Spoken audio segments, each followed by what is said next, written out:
I never told my family about my surgery, because throughout my childhood, they constantly punished me for my disability, and believed I was faking it just to get attention when I was little.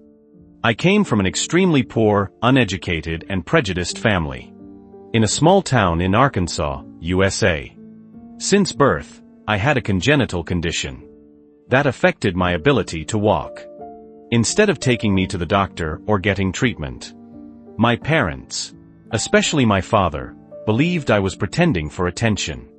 My mother just stayed silent and followed his lead. They thought I was exaggerating just to upset them. Even when I was a toddler, I was punished every time I walked the only way I physically could, which meant I was punished almost constantly for 7 to 8 years, until my second grade homeroom teacher sat down with my parents and insisted they take me to a doctor. The doctor diagnosed me with a severe knee deformity that required corrective surgery as soon as possible, but my family could not afford it.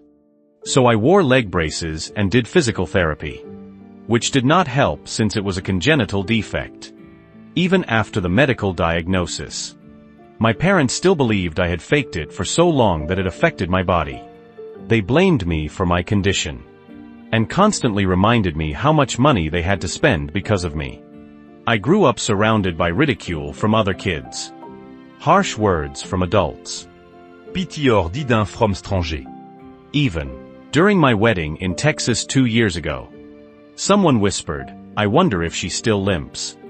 I spent years learning to walk like a normal person, hiding my leg brace under long skirts, pretending to laugh when people made jokes, acting like their words did not hurt.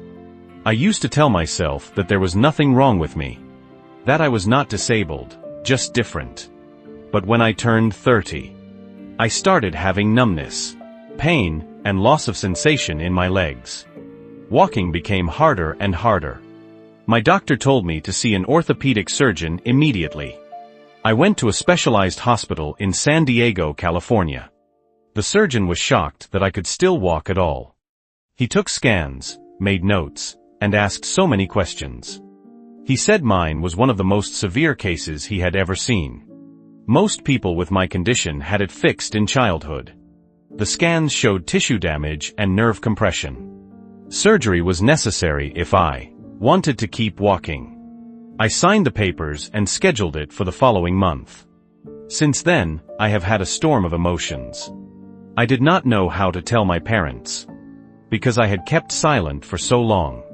I also felt like I was fixing myself, like I was admitting they were right, that I really was broken.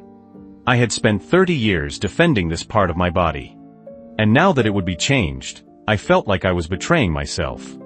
But I also knew that I deserved a better life. The surgery went well, though the first few days were extremely painful. My husband Jack took a week off work to care for me. After 6 days, I was able to stop using strong painkillers. I am still using crutches now, and will be for a few more weeks. I did not tell anyone during the whole process. Not even my closest friends knew. Jack and I had to be careful with what we said, as if we were hiding something shameful. Eventually, I told a few close friends. They were very supportive.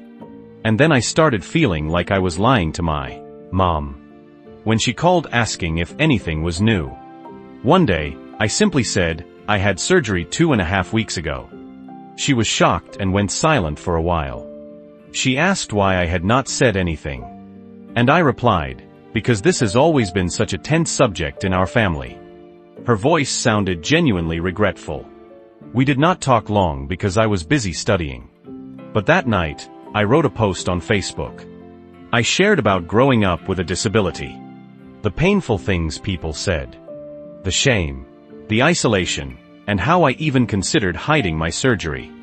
I wrote it as a positive message, reminding people that those with disabilities should not be treated like a burden or a spectacle. I no longer felt angry, and did not want to blame anyone anymore. I was feeling hopeful, and looking forward to a new chapter in life. Everyone reacted with incredible support to that post. My parents called me many times afterward, My mom said she wanted to fly to San Diego to visit and help me. Cook, shop, assist with mobility. I told her I might reconsider in a few weeks. I know I will never be truly close with my family. But now I know that people can change. Or at least try to. I appreciate that effort. I am not happy that they feel guilty. But I am relieved that they still feel something. And that gives me a little hope. Juste a little. A week later, I received a package at my door. No name, just a small box wrapped in brown paper. Inside was a pair of new running shoes. Along with an old photo of me, at age 5 in leg braces. And a sticky note in my mother's handwriting. I am sorry I did not see your pain. Maybe one day we can walk together. I stared at the shoes for a long time. My hands trembled as I held that photo. I remembered that day clearly. It was the day I fell on the playground. And my dad yelled at me in front of everyone for faking it again. Il criait alone behind the swing, c'est until the teacher found me. I never expected that memory to resurface in this way. With a gesture that was, perhaps, her way of asking for forgiveness. 2 weeks later, I stood in front of the mirror. No crutch, no brace, juste me, standing on both feet. For the first time without pain. My legs shaky but free. He burst into tears. Not from sadness, but release. 30 years of carrying guilt, shame, and silence. Finally slipping off my shoulders. He walked out of the house. In the shoes my mother sent. Into the sunlight. And I let myself be proud. Of surviving everything. Of becoming everything I was told I could not be. When I was in middle school. I remember trying out for the school play. I was so excited. I had memorized all the lines for the supporting role. But when I walked on stage for the audition, He could hear the whisper from the back row. Why is she limping like that? Is she okay? I froze. He forgot my lines. The teacher gave me a sad smile. And gently asked me to step down. I told everyone I did not really want the part. But the truth was, I wanted to be seen. For once. Not as the girl who walked funny. But just as a girl who could act. I never auditioned for anything again. He buried himself in books. They never judged the way I moved. They never cared how fast I ran. Or how I limped from one class to another. In high school, I once overheard my biology teacher joking to another staff member. She is bright, but that walk's gonna hold her back in life. I pretended not to hear. I laughed louder at lunch that day. He wore jeans to hide my brass. I learned to walk only on the balls of my feet in hallways. To avoid the sound of metal clicking. At 19, I applied to my first job. A cafe near campus. The manager looked at my legs. And said, "We need fast staff, sweetie. You sure you can keep up?" I said yes, even though I was not. He lasted 2 weeks. My feet swelled from the strain. And every night I cried in the shower. I told my parents I quit because the schedule conflicted with my classes. They did not ask more. They never did. Years later, when I got pregnant with my son, I had a panic attack in the OB's office. I was terrified. Not of motherhood.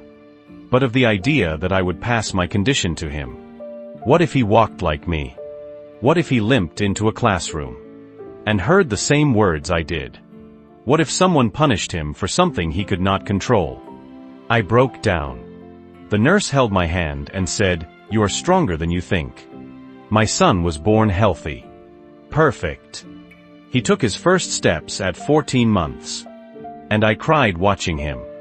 Not because I was afraid anymore, but because I knew I would protect him. From everyone who ever made me feel small.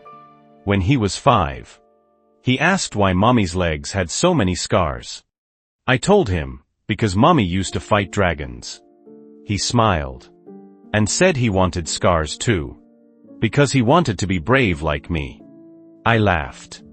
And for the first time in a long time, I felt whole. not because I had healed, but because I had turned my pain into something gentle. Something honest. Something that finally felt like freedom.